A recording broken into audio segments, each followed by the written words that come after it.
So it's recording. Hi, welcome to the first episode. My name is TJ Corbett.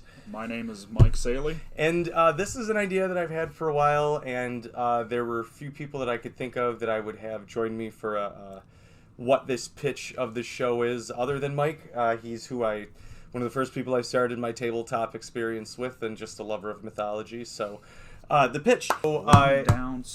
When Mike and I are figuring out what we're going to do, we put out to our social media, and we just kind of, within our friends, whoever was in the sphere said, what are your favorite mythological creatures? And we made a Google sheet, just a D100. So we roll a percentage dice, and this is the video of the first roll that I did. All right, Mike, this is going to be first roll. First roll. What do we got? We are looking at a 63.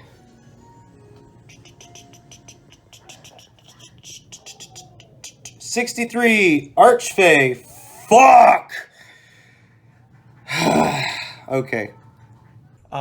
So we got a bit of a hefty lore thing in terms of power scale. You know, we didn't start with like a slime or a zombie. A slime. That would have been an interesting episode one.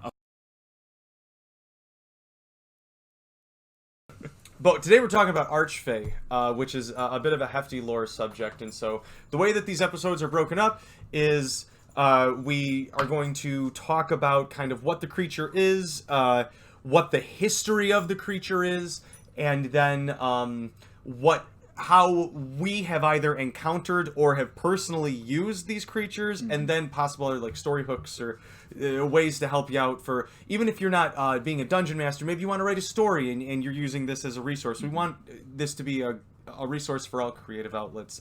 And Archfey, because it is such a bulky, hefty subject matter, we're not going to cover too much about fairies because they are their own thing.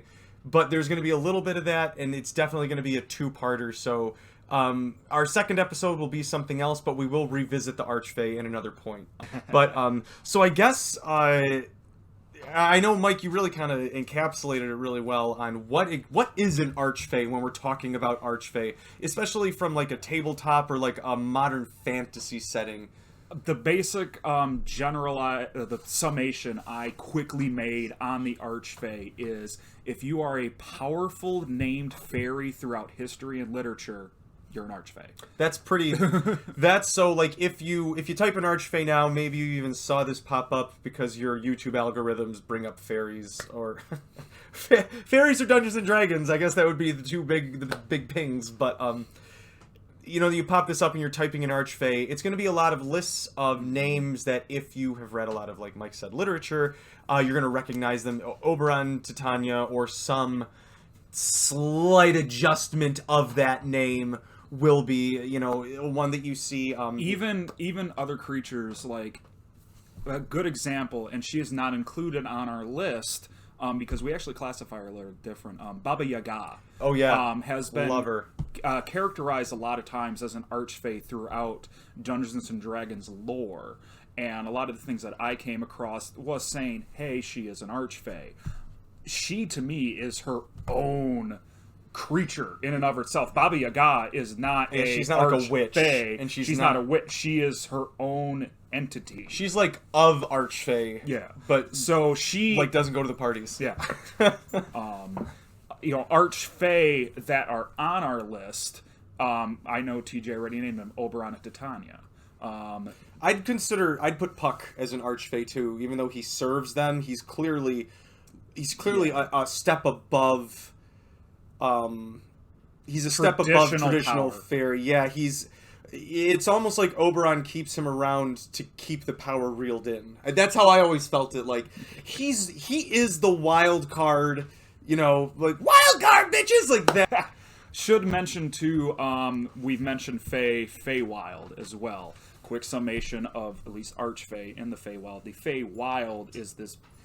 Think of the biggest forest. Think of the biggest forest you've ever seen, and the most magical forest you've ever seen in your life. Actually, on the drive here, I was thinking, think of Jumanji. Yeah, that style, that living, breathing forest that in and of itself is entirely its own entity. that is the Feywild. It's this magical thing. It's not even a forest. It is its own whole, pretty much creature. Right. That these Archfey that are now the most powerful Fey, which is a manifestation of the Feywild. That's what a Fey is. And it's a creature of the Feywild. The Archfey is the most powerful of these creatures. They are, Mike and I talked about this earlier too, is Archfey are godlike in power. And that's something to where it seems very silly to me when I'm opening, it's cool when I'm opening up a bestiary, and I've got some that we'll bring out a little bit later when we get to like the specific like story and TTRPG moments of it. It seems silly to stat them out sometimes because they are of a godlike nature, and specifically in like 5e, and sometimes How Pathfinder, powerful is a god? Is it a CR24? Is Right. it a CR19? Yeah, it's like qualifying an actual god's power seems strange, so anything that's short of like a CR26 seems like it's not enough to me. But that's why it seems strange. Like, why are we even fighting this? Why is this even statted out? If we're at a CR26, it's for like a one-shot. It's one of those things where it's like, you guys have already saved the world, or it is the true final boss. And a final boss for an adventure to where like you as the dungeon master have given them too many magic items. You've given them like custom things, and you're like, We've oh, done Monty Hall D&D, and now it's time to... yeah, but it's like, we don't want to...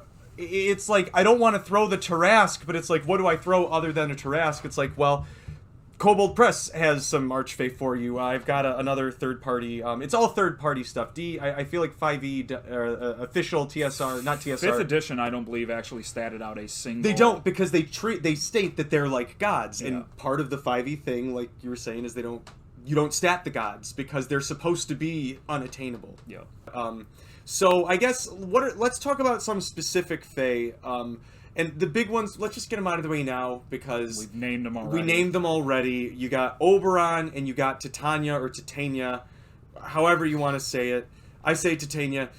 He might say Titania. It's tomato, tomato. It doesn't really matter. You got beer and a queen. That's what you... Yeah. Sorry, I had to make the joke. Beer and a queen. That's what you got. And then, to a lesser extent, I would say Puck. Just at least in the sense that he is of a recognized power level above kind of every other fairy, save for Titania and Oberon. And that's just why I think he deserves, like... And this is another classification that I think we should get out early. Oberon and Titania in just about every rendition of Dungeons and Dragons or tabletop RPGs. When you're talking about Fey and the Feywild, Oberon and Titania run an aspect of the Feywild called the Seelie Court, if I'm pronouncing that correctly. I think it is, at least in the English, the anglicized Roman... Yeah, it would be the Seelie Court, which is... A lot of people are going to define that as, oh, these are the good fairies. That's wrong. So there's, like, evil fairy and, like, not Evil fairy. Not exclusively We're not evil just going to fairy. kill you for seeing you, fairy. Right. We're still going to mess with you one way or the other. That's what You're going to to wake up naked in a field somewhere, but which is pretty much exactly what Fae got. that's what they love to do. There's the Irish hero Cuchulainn. There's a whole story about, and they use a different fairy goddess's name, but she ends up being a big part of why he gets screwed over at the end. But again, he fraternizes with the fairy court. And everybody's like, you shouldn't fraternize with the fairy court. And he's like, I'm Cuchulainn! Which is like Superman with none of the hubris. And so he just, parties with them all night and wakes up in a field naked. And they're like, you've been missing for a week. And he's like, but the party was awesome. In no way will this bite me in the ass. It bites him in the ass. Now, the Unseelie Court compared to the Seelie Court, those are the fairies that are probably just going to kill Very you bad. just for Yes. seeing you. Whereas, and traditionally in tabletop RPGs, chances are, if you're in combat in the Feywild, you're messing around with some of the Unseelie Court. Whereas if it's the DM kind of playing around and having fun with it, or at least this is how I played it in the past. If it's the DM playing around, if you're doing weird things in the Feywild, that's also fun. But like, how did we end up over in these forests of flowers when we were in the Mushroom Kingdom beforehand? You're messing around with a Seelie fairy. Yeah, it's one of those like I don't want to say harmless pranks, because sometimes the fairy that like to prank can still. A good prank for them would be taking all of your weapons and Right. throwing you into a forest of boars. Right, like causing you. Funny! They don't necessarily think of like, oh, I want to cause them harm. It's, oh, won't it be silly? And then when you die, they're like, oh, I guess that wasn't a good idea. It's the lack of foresight, which is why a lot of times if you look at stats, fairies are high in astronomical in charisma, even the ugly ones, because it's more about like their sheer willpower. But their wisdom is usually just like, it's tanked. Or their intelligence. But I feel like a lot of times fairy have high intelligence as opposed to wisdom. I could be wrong on here. Internet, please destroy me if that's true. Or correct me. Don't destroy me. Please correct us and we'll admit we're wrong in later episodes. I'm just saying, it's really fun to play characters that have no wisdom. Oh, yeah. I looked up two primarily, and they were the ones that interested me the most. One of them being from all the way back in first edition D&D. Ariel, I believe, is how you pronounce the name, or at least the spelling in 5th edition that I come across is Auril, kind of the frost maiden fae, frost queen. She is of the Unseelie court, traditionally labeled as a lawful evil creature to chaotic evil making a lot more sense for me in Feywild. But I found her interesting, and I think it's because partially I live in Michigan, and we are currently in the middle of terrible winter weather, so the evil Ice Queen has probably visited Michigan, if Michigan's the Feywilds. So she is traditionally much more of the evil side, or I should say the Unseelie court. I actually believe I have encountered her in a campaign previously actually ran by TJ, or at least a variation of her. And on that, she does traditionally rule a plane of, or not a plane, that's a whole different thing, a part of the Feywild, traditionally more of the mountainous ice regions. She has her own ice palace and traditionally controls more of the frost and ice phase that exist. When I have seen her in a campaign, again, I believe it was a variation of her in TJ's once, where we went in, basically tore off half the wall of the castle, if I remember right, and proceeded to go in and challenge her straight up, because that's The group what wasn't, my group yeah. does. And I correct me if I'm wrong on this, I don't think we fought her. I believe No. she actually just was like, you're not worth my time, Yep. because she's an Archfey. Yes. Passed this off She to her was champions. the literal Ice Queen. Yep. Passed this off to her champions while she went and proceeded to try to make more problems, I should say, for Oberon and Titania. So, I think there's actually 4. Where's my phone? I left it upstairs. I'm going to put them on the screen here. There's 4 holy cities. I don't know if we should call them holy cities, like sanctuary cities. I don't know if we should use that term either. They're like sacred cities to the Fae in Tirnanog, which is the realm, like the land of the young, where you never go young. But it's where the fairy live, and it's where they've got like 4 saints, and there's 4 sacred relics of the Fae. That's the other thing. Fairies are known for like giving their blessings or like giving magic items to you. And we'll touch back on these in a second, but there were 4 sacred items, and they all had a saint that watched over them in one of the sacred cities. I always associate it with north, south, east, and west. I don't remember if that's officially part of the lore, but when they give you 4... Well, the thing is, too, it's like looking up lore of the Fae and the Feywild is you're looking up 5 editions of Dungeons & Dragons, editions of Pathfinder, you're looking up centuries of Irish lore. Yeah.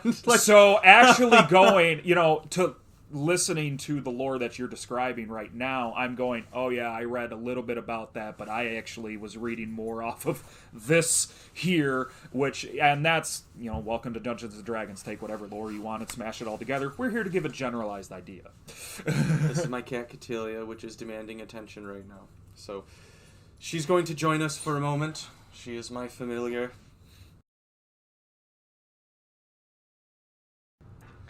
Can you show the camera happy face? No, super mad. Super mad, show super mad. Sad.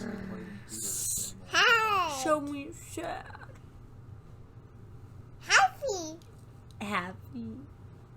Show me scared. Happy. Only happy. Yeah, that one read it out before. Alright, I'll have the Baja.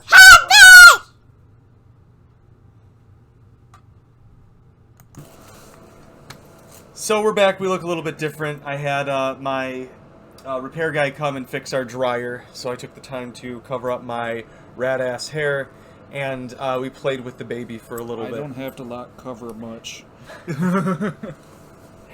I don't want to show my receding hairline, so that's okay. Mine's receded, so... It's the hold all that knowledge, Mike. It's the knowledge is pushing the hair out. Yeah, that's what we'll go with. Intelligence is my dump stat. Back to the Archfey! Back to the Archfey. So, the second half, where we kind of get more into the technical TTRPG aspect of the game, or of the creature, as opposed to, this is what we think about it, and this is the stories and stuff behind it. As we said, Archfey was a weird one for episode 1, because it doesn't really have specific mythologies behind them. It's more... a bunch of different mythologies crammed into one gigantic... It's a modern pop overarching culture... D&D. Yeah, right. It's a D&D thing, so it's like from the 70s. Not saying they don't have their own mythologies, they obviously do. Right. Their mythologies belong the within mythos fairy. of the game. Right. Archfey as a term doesn't exist outside of Dungeons & Dragons, but because it is a broad term that deals with mythological creatures, that's why we took it. So that's why we're here. Like we had mentioned, it's very rare that they stat out Archfey in the Dungeons & Dragons or tabletop RPG settings in general. I do have some books, and I purposely have bought these books because I love non-traditional sort of adversarial NPCs, and Mike can definitely speak to this because we're on the section of how you use them, or how you've seen them used. Something else we're going to do every episode is I want us to talk about some sort of RPG item or thing that we do. I want to call it Sweet Sweet Loot. That's going to be the name of this little thing. And today, I'm going to talk about two things because they're what I use for my Archfey reference. Number one is this book right here. I recommend everybody go out and buy this book. I'm putting it right here. It's called Tome of Beasts by Kobold Press. See those guys right there? They have one for 5e. They have one, I believe, for Pathfinder 2. Kobold Press, from my knowledge, was originally doing, I think, 3.5 and Pathfinder. They've been around for a while, and then they really made a huge kind of kick in the door with 5e. They've got I'm plugging other people's stuff. They got a Kickstarter open right now for a Tome of Beasts 2, and they already have another one called the Creature Codex, which is the same thing. It's just like, I already backed it. But in this book, they've got this section called The Lords and Ladies of Fey. Can you see that? Fey Lords and Ladies, whatever it's called. And these are basically the Archfey. I'm going to have some artwork going across the screen, but they list 7 here, and use these as the inspiration for the Archfey in the campaign that we played, but then once I transferred everything officially to Runa, I switched some of them out. But they offer, I think it's 7 in here. Let me see. Oh, she was one of my favorites. Archfey in this. And it's nice because 7 is a great number whenever you're dealing with writing things, whenever you're dealing with magic spells. It's just a good, like, 7 makes everybody's ears perk. There's 7 Dragon Balls. A lot of times when people think of fairies, they think of, like, Tinkerbell, or they think of, like... It's usually not something this tall with wings. Right. In this book, they deal... My personal favorite is the Bear King. The group that we played with had such a strong reaction to him that he got to be kind of like a central NPC for a few episodes because they just liked him so much. And he's a good example of he's lawful neutral, but he deals with a lot of bear folk, which are lawful good. So even his description within the Kobold press verse is nice because it makes him to be kind of non-adversarial from the get-go, which is nice because a lot of times Fae are presented adversarial or they like to cause pranks, and he's a very straightforward. I don't know if it's included in this, but I definitely included it in my lore when I it turns out that he's inspired by a Finnish Archfey, for all intents and purposes, called Messikamen, or Old Honeypaws. He's basically a great bear spirit, and the bear is a sacred animal to the Finnish. And that's who, what I called him in the Runeverse when I found out that it was a Finnish spirit. I too am Finnish, so I was like, well, of course he's going in here. He's fantastic. I adopted some of the more, like, kind of, he's supposed to be very jovial and party-loving, kind of like a non-malicious Bacchus. I'd say the Queen in Night and Magic, but the one that you guys met is not not the one that's in here. The Queen of Night and Magic is great. Again, if you get the, you don't even have to get the book, get the PDF. But I'm a book person, I gotta have it in my hands. The Queen of Night and Magic is wonderful. She's a CR21. You might want to buff her up a little bit, because the CRs in this I don't feel are very accurate. Unless you build a great dungeon around her, which would be great, because her castle is based in the Shadowfell. Which I kept. Mm-hmm. But I made our Shadowfell a little bit more like Tokyo nightlife, as opposed to nightmare hellscape. Yeah, you know, did a DM thing and you tweaked it. Yeah, exactly. Took things here and there. Another one I like in this is the Queen of Witches. I think I call her the Oracle of Bones, and I adopted her. I don't think they give her a name in the book. I could be wrong, but oh, it is Nick Nevin. So that is also a name of a named, like, fairy. She's actually named as the Fairy Queen in some mythologies, and it's not like major mythologies, but it's one to where it shows up in like 2 or 3. And like Mike and I mentioned earlier, to have any consistency across fairy mythology is pretty big, significant. actually. Yeah, so Nick Nevin is a name that actually shows up pretty regularly as a named fairy monarch. Not necessarily the Queen of Fairies, but a Queen of Fairies. In this, she's made more of like a not necessarily a hag queen, but a queen to whom witches would pray to. I very much tweaked that and shifted her more towards the more of like a mysticized version of the queen, so I made her kind of like a shaman queen, I guess. There are some other great ones in here. They also have like the Lord of the Hunt, who is Cernunnos for all intents and purposes. I think he's like a CR27 in this. In Pathfinder, they have Cernunnos statted too, which I thought was kind of weird, but whatever. The way I always thought of it is if gods or archfey are statted, it's like a physical avatar of them. It's kind of impossible, unless you get into that like CR30 mythic campaign range, to destroy one of them fully. They always will kind of like come back together, but it might take thousands of years even. But that's a whole other plot we could come up with at some point. Moonlit King, we made him Oberon in this because I didn't like all of the mythos for the Moonlit King. But it is... he's really cool. He's one of the ones that actually listed as good as an alignment, which is nice. But the twist is that he's been ostracized by the rest of the other Fae within this court that they've made because he's let his mind be deteriorated by demons. So despite his goodness, he is very gifted with like illusion and enchantment magic. So the demons have basically broken his mind, and now he's using his enchantments and illusion for evil, though he's too insane to realize it. It's a great hook. It's a great thing that they give you. Queen of Night and Magic, she's wonderful. There's the River King and the Snow Queen. The Snow Queen is kind of like you were talking about earlier. Feels very inspired by the Hans Christian Andersen Snow Queen. I think that's where it's at the Ice Queen. Whatever it is, the cold weather precipitation queen. She feels very much more inspired, even aesthetically. I'll try and get a picture up. She looks like that. But the River King, I always wanted to use. I think he'd be really cool. He's ever flowing as the tides. one more thing is this is a great thing if you're doing Archfey. It's by Legendary Games. It's called the Forest Kingdom Campaign Compendium.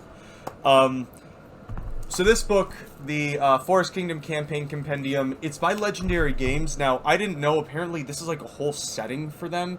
Like, this is basically what our Runa book would be, but it's for the Forest Kingdoms, which is whoever the creator of this, it doesn't have an author on it. But there's a whole page of credits. But basically, this is a world with which you can adventure in. But they do mention some, the Forest Kingdoms. Each kingdom kind of gets its own page. And they mention some other Archfey in here. I'm not going to go into it and break them down like the other one, because it's not as in-depth as the Kobold press book. I talked about their creature codex, which is like, it's got like a green cover and like a liches on it. It has 2 other Archfey that interact with these ones as per their lore, but, again, you know, take with them what you will. Those are just currently easily available resources that, honestly, I don't know if 5ESRD has non-official stuff yet, but you can find those stats probably Yes on and reference. no. No, so not everything. Like, the DM Guild is what they're using a lot, and some of the stuff out of that is considered, is now starting to be considered, like, accepted, but... So, at the very least, in the links, I'm going to put the links to actually purchasing the PDF or physical book. I'm a book person. I can't turn my camera right now because we've got a plugged into a potato for energy setup right now, because we're still, this is episode 1, we're learning. But, got a lot of books. I like the page in my hands, and sometimes it's easier to say, hey, what's that rule? Here, look it up. So I'm gonna toss it over to you now. Actually, I have stories about how I've used Archfey as a DM quicker available. Nice. A lot of fun that I have had is taking a member of the Sealy Court, which was actually another character that I really do like to use. Hisram, I believe is the name, which is more or less Puck from Midsummer Night's Dream. He is a mischievous... Those are the best Archfey. Mischievous, and I've read partially savage, but usually kind Fey. But what I have fun with was taking a creature like him and sticking him with the party. Actually hiding his Fey aspects in some ways and having him kind of being the person to lead the party through the Fey Wilds, but the whole time his mythology is he is all about the Fey Wilds returning back to the natural essence of what the Fey Wilds once were before the Sealy and Unsealy courts ever existed. Feywilds are chaotic. They were far more chaotic before the courts came around. That's what he wants to go back to. So I have put him in a party before and had him start to sow the seeds and machinations of maybe we should actually take down the courts from this. It sounds so dangerous. Oh, yeah. And he has a lot of fun with that. Speaking as a player, I've dealt with a lot of the Fae from TJ likes to do Fae. I do. Quite often, and we have ranged from... Fae and Undead are the 2 things I've made you put up with the most, Mark.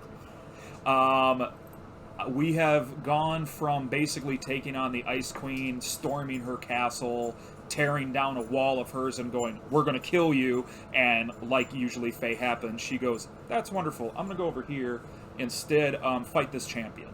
And that's usually a lot of times how you will fight, quote-unquote, an Archfey. Is they usually will pick a champion, or if you're fighting one of them, it's not a fight. They can just kind of blank you out somewhere else. It's almost like a test. Yeah.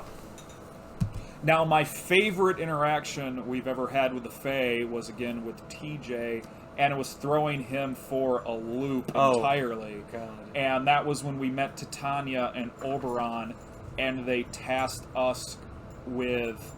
I believe it was rescuing their daughter. Oh, yeah, that one. Yep. Yeah. Mm-hmm. And our group went, met the daughter, was originally like, we'll bring you back. Well, we started talking with said daughter. She liked to explore. So we later took a mini Archfey and she became part of our party.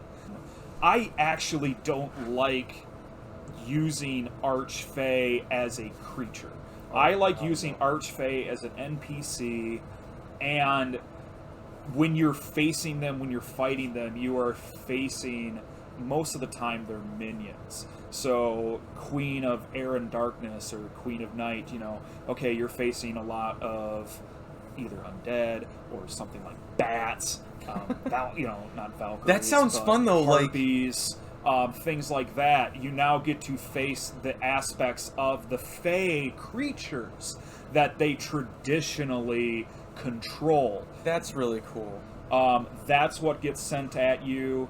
And then the other thing that, as far as a DM and world building goes, if you're using an Archfey, please do something with their layers.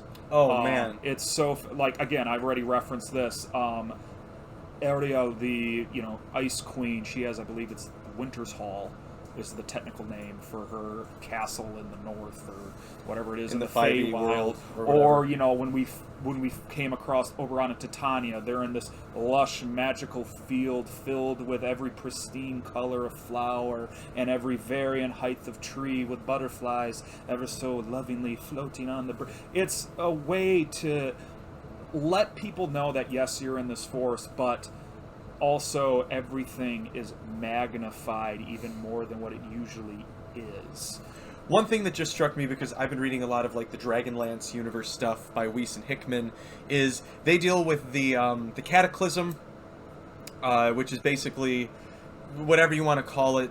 We call it the Sundering in our world. Some cataclysmic event which has made the gods sort of rescind from their presence in the world, but they still will grant spells to people, but the gods have sort of left this plane.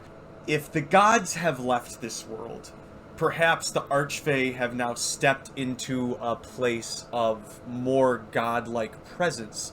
If your world is closely associated with the Fey, a lot of times the Archfey love staying in the Feywilds and hate when we come and muddy up their works. But if it is a world where the gods have left, maybe the Archfey are like, ooh, ours now. I'm just throwing that out there. I don't know if that sparks anything for you, but well, actually, one of the things, and I recently saw it was actually a episode of Teenage Mutant Ninja Turtles. Great show. But it actually would work perfectly well for the Feywilds. Is a Archfey actually casts a spell on one of your characters or NPCs, favorite NPCs, maybe might be a better one, effectively turning them into a plant. The whole episode was actually based around a creature that was sucking the energy out of the turtles and creatures around where the turtles were, and effectively eventually turning them into just plant matter. And I saw that, and it was actually a horrifying children's show episode. That's a terrifying concept. B, I looked at that, and it screamed Dungeons and Dragons to me. And really, the Archfey are perfect for something like that because of how much they deal with nature and what we might consider to be unnatural nature at times. That might be a great hook. Right, that's interesting too, because it doesn't put them necessarily in a position of evil. It puts them in a position of, so often I feel, especially in today's day and age, we are divorced from being reminded that when nature decides that it's done with our bullshit, it's done. We do not have a machine, we do not have a magic contraption that stops a tidal wave, that stops earthquakes. Australia's on fire Australia right now. is still burning while we're recording this, and it's like, I know global warming and all, whatever other reasons, nature's doing what nature is doing, regardless of what's causing it, and there's fuck all we can do. Maybe I'll bleep that out. I don't know what the rating of the show is yet, Mike, but there's fuck all we can do about it. I think the Archfey are great because, like we talked, they're not great for creatures or statting things out, but I think they're good at tasking the party with stuff. Every Archfey, because fairies are great at like bestowing blessings, having magical items that are very rare. So A simple Archfey, a very simple plot hook would be an Archfey Titania, probably would be somewhere along these lines. Would be, there is an aspect of my realm that is unnatural right now due to some of the Unseelie Court. Please have your party go and take care of this unnatural entity, region, essence, whatever it is, and please come, and then come back for a boon. Something simple like that is a very simple plot point that can get your players going along the way. Another one is when I DM, I like to do travel to other worlds. oh yeah, that's the without best. knowing it. Oh, Or at not that I least have a problem with that. at least without being aware that I'm actively traveling and that's what I want to do. So I have had players just basically, and I love to do this with Feywild, where they're just walking and all of a sudden they cross the threshold from the natural world into the Feywild. There's some sort of weird portal, and they just cross it, and all of a sudden they're midway in, and they're just, what is happening? What is all of this? And then a simple thing just to get them further in would be just any Fey. Archfey, just Fey. It could be a pixie. It could be a CR18. pixie for a Archfey or something along the lines. Actually, this would be perfect. A pixie can go simply grab, we're going to use a prop here, a bow or an I have item kids.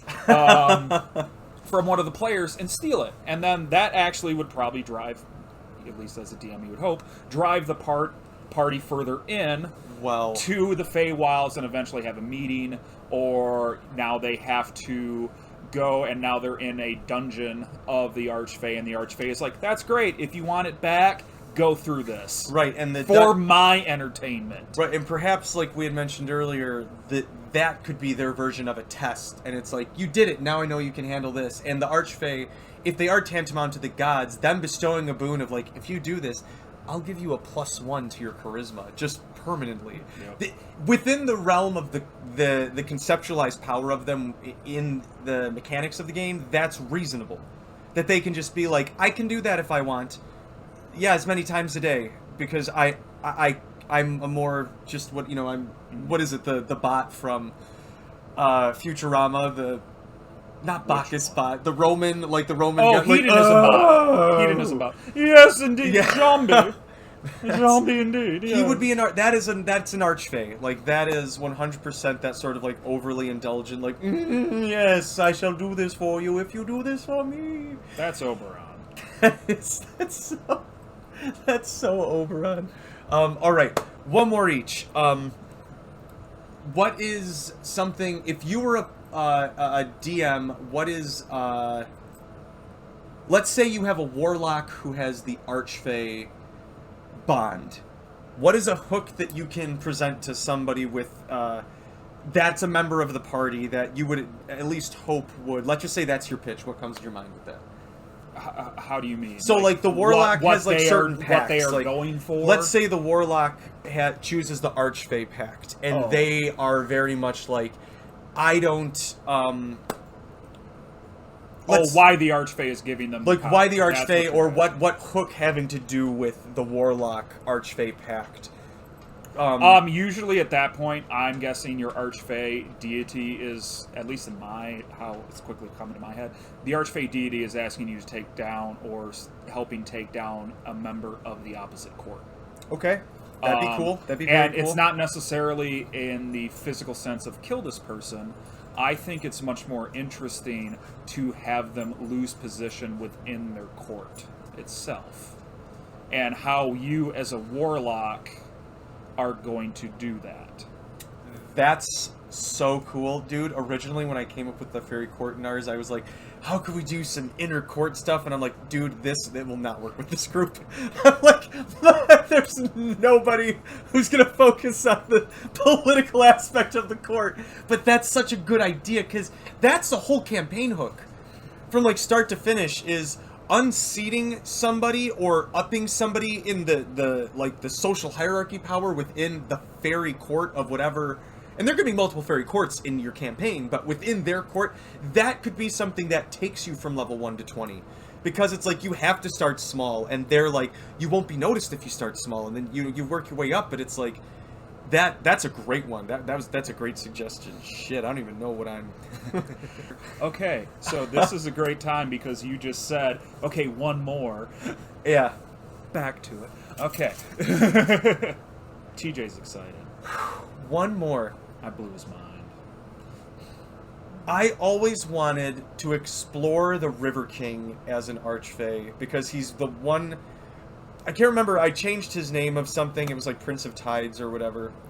But there's a, I gave him an actual name because there is a Welsh... I'm not going to try and pronounce the name. I'll put it on the screen and I'll let you do it. There's a Welsh river fairy who is named, again, through multiple different myths, and that, what to me was like, that seems like a reasonable thing to name a river-based Archfey. But the idea of like a very fluid, both in mood, but in I think also like appearance, in gender, in sort of like temperament. That's all very much something that I think the River King could encapsulate, to where they could prove to be sometimes a good, sometimes a neutral, sometimes an adversarial NPC to the party, but they're of such a make the setting in like in ours, we have in one of the northern places, it's known as the Riverlands because it's pretty much a continent that is connected through a labyrinth of rivers and lakes and bodies of water. So an Archfey, sorry, I already named your campaign Father of the Tides. Love it. Thank you, Mike. Perfect. Next one we got. I wanted to set one in a vein. We had the one with Eloise, so maybe that'll bring it back, because we have the River Barons there too. But you know, if you set it within, if you have a world that has like a river-based place, he seems like such a great figure that's also prayed to, figure that you can meet, that's easily obtainable, who maybe even becomes the patron of the party. You know, something that I like is giving your party like an HQ, a watchtower. Something when you came in full-time with the Paladin at the end of the last campaign was giving you guys an HQ. And even though the group barely used it, it was like they already kind of had one in the main city. It's just we had been so far out of Tabble at that point that it was like... I had my ship. Right. That no one. But, you know, the River King could give them an underwater fortress. He could be like, hey, here's a fast travel ship that lets you get from place to place within the day. And that's like, once you hit level like 5, 6... That's amazing. That's amazing, and I know... Being able to travel a place in a day, even at level 20, is amazing, because you don't want to burn a... Exactly. 7th, 8th It's level just spell slot to get everybody there. To me, I think it's the DM's extension of goodwill to the players, of going like, I have plans for you. I want to see this through. Here's something that shows my show of good faith to you of, I'm not just trying to off your characters. And the Archfey, honestly, are great vehicles for that. Because they are... To have the players fight I'm not trying to, but you might. Yeah. They could still die by their own volition. It's the DM going, I want you to understand I'm not trying to kill you. Does that make sense? Does that River King one sound good? Or should I give a more specific example? No, again, I'm going back. I'm going to call it Father of the Tides. Father of the Tides. That's great. That'll be another sub-episode sometime. What's actually interesting about that is... that would be a fun campaign to approach from a cerebral aspect. How is the Father of the Tides mentality? So is it like a title? Well, that's what I'm saying. Maybe. Like, the River King, to me, is called the Father of the Tides. Okay. And what it is, it's you can see his either mental ability or mental deterioration based upon how the world's water and how the waters of the worlds are going. So when he's that's the pitch. We're putting it right here. Deteriorating, you know, there's typhoons and, you know, everything like that. But that would make sense. When he's temperamental, that would still happen. Even though he's not a god, it's still like, the gods are probably like, what the fuck? Like, you know, Maui's reading his thing down at the bottom of the ocean. He wouldn't be down there. But there's other water gods in our world. when I talk about gods, I'm usually using the Runa or real world mythology. I'm not as familiar with the Dungeons and Dragons and Pathfinder gods and goddesses. That's my bad. I've always set them in my own mythos world. But anyway, so I think that's good. I think that's where we're going to wrap up episode 1. Is we'll call it there on Archfey. Oh, we need to do the roll. We need to see what number 2 is. I cannot wait to edit this video. I'm having so much fun. Okay. Mike, I will give you the honors. Do we have the... I'm going to record this for posterity's sake. Okay. Here we go. Number 2. 80. All right, Mike. We're going to check on that and see what it is real quick. Sounds good. But we rolled 80, so... Oblex. Oblex. Oh! Okay, this is a really cool one. So the Oblex is a D&D creature, which is, and we'll go into more of this later, but it's named after the oobleck, the, like, when you put, like, baking soda and water, and it makes, like, the monster goo. So that's called oobleck, and it's named after that. It was made by a Make-A-Wish kid. Okay. That's what's cool about the Oblex. So it's a specific D&D character, but it is a slime, so I get my wish. Slimes early on. But its lore is so specific to different slime that I made it its own thing. So episode 2 will be the Oblex. That's cool. So the D1, you can see it on the screen at some point. The D100 is filled with so many, like, mythological, like the Pegasus, the Chimera, the yokai, like, good lord, the Oni, like, so many things, and we've gotten the Archfey and the Oblex, like 2 D&D specific whatever. I love this show. Thanks for joining, guys. Again, my name is TJ. This is my buddy Mike Saley. Thanks for joining us for the first episode of Questing Beasts. This is gonna be a weird history one. Keep on questing. Keep on questing. There you go. I was wondering what our tagline was going to be. Mike comes ready, just pow from the hip. All right. Keep on questing.